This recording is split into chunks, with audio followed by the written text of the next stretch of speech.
On May 29, 2025, OpenAI did something it had never done before. Instead of releasing one model and calling it the next version, the company launched 3. GPT-5.6 isn't a single system, it's a family: Sol, Terra, and Luna, each engineered for fundamentally different workloads.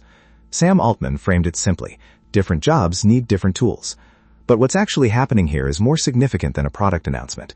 OpenAI is restructuring how frontier AI gets deployed, moving from a single monolithic model toward a differentiated architecture designed for an era where AI agents don't just answer questions, they do work.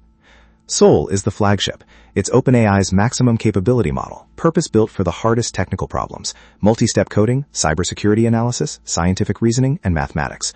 According to OpenAI's technical documentation, Sol achieves state-of-the-art results on benchmarks including SWE-Bench Verified, GPQA Diamond, and AIM 2025. It's designed for tasks where raw reasoning depth matters more than latency or cost. Think vulnerability analysis across an entire codebase, novel protein interaction modeling, or multi-step mathematical proofs. Sol is not the model you put in a chatbot. It's the model you put behind a pipeline that runs for hours autonomously on hard problems. This is where it gets architecturally interesting. Sol Pro is Sol's agent-optimized variant, available through both the Codex coding agent and the OpenAI API. It's engineered specifically for long-running multi-step pipelines, what OpenAI calls agentic workflows. In practice, Sol Pro can be handed a complex software engineering task, decompose it into subtasks, execute them sequentially or in parallel, verify its own outputs, and iterate.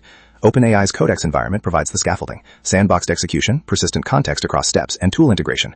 For API users, Sol Pro supports extended thinking windows and structured output schemas, meaning developers can build autonomous agent chains that run reliably for minutes or hours without human intervention. If Sol is the research lab, Terra is the factory floor. Terra is OpenAI's production-grade model, optimized for the balance builders actually need: strong capability, low latency, manageable cost. It's the default model in Codex for everyday coding tasks and the recommended choice for most API deployments. OpenAI positions Terra as the successor to the GPT-4.0 workflow, the model you build products on. It handles code generation, document analysis, data extraction, summarization, and complex instruction following at scale. For the majority of developers and enterprises, Terra is the model that matters most. It's not the smartest model in the family, it's the most deployable. Luna occupies a different niche entirely. It's optimized for conversation, creativity, and emotional nuance, the qualities that matter when AI is talking directly to humans. Luna powers ChatGPT's conversational experience, including voice mode. According to OpenAI, Luna excels at creative writing, brainstorming, tutoring, and open-ended dialogue. It's faster and lighter than Sol, more natural than Terra. The design logic is clear.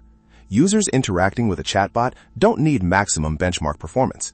They need a model that listens well, responds naturally, and handles ambiguity with grace. Luna is purpose-built for that. The single-model era had an inherent tension. One model had to be simultaneously the best reasoner, the cheapest to run, and the most natural conversationalist. That's an impossible optimization problem. By splitting into 3, OpenAI can push each frontier independently. Sol Pro gets more reasoning depth without worrying about latency.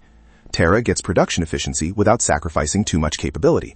Luna gets conversational polish without carrying the computational overhead of maximum reasoning.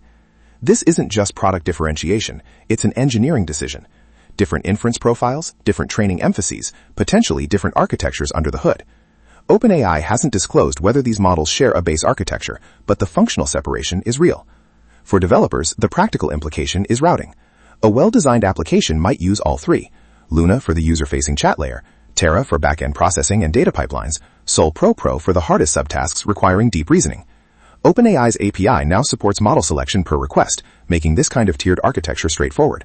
The Codex environment already routes between Terra and Sol Pro depending on task complexity. This mirrors a pattern that's been emerging across the industry. Anthropic, Google, and others have all moved toward model families, but OpenAI's version is the most explicitly differentiated by use case rather than simply by size. Step back and consider the trajectory. 2 years ago, the AI landscape was defined by a single question: which model is smartest? GPT-5.6 suggests that question is becoming obsolete. The future isn't one model to rule them all. It's specialized systems intelligently routed, each optimized for its role in a larger workflow. Sol Pro running autonomously inside Codex for hours on a complex engineering task is categorically different from a chatbot answering a question. These are different products requiring different architectures. OpenAI naming them differently isn't marketing. It's an acknowledgement that the monolithic model era is ending. The questions worth tracking now are specific.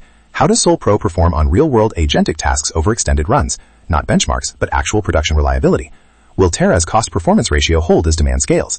Does Luna's conversational optimization come at the cost of factual accuracy? And perhaps most importantly, does this 3-model architecture become the industry standard, or will competitors find a different path?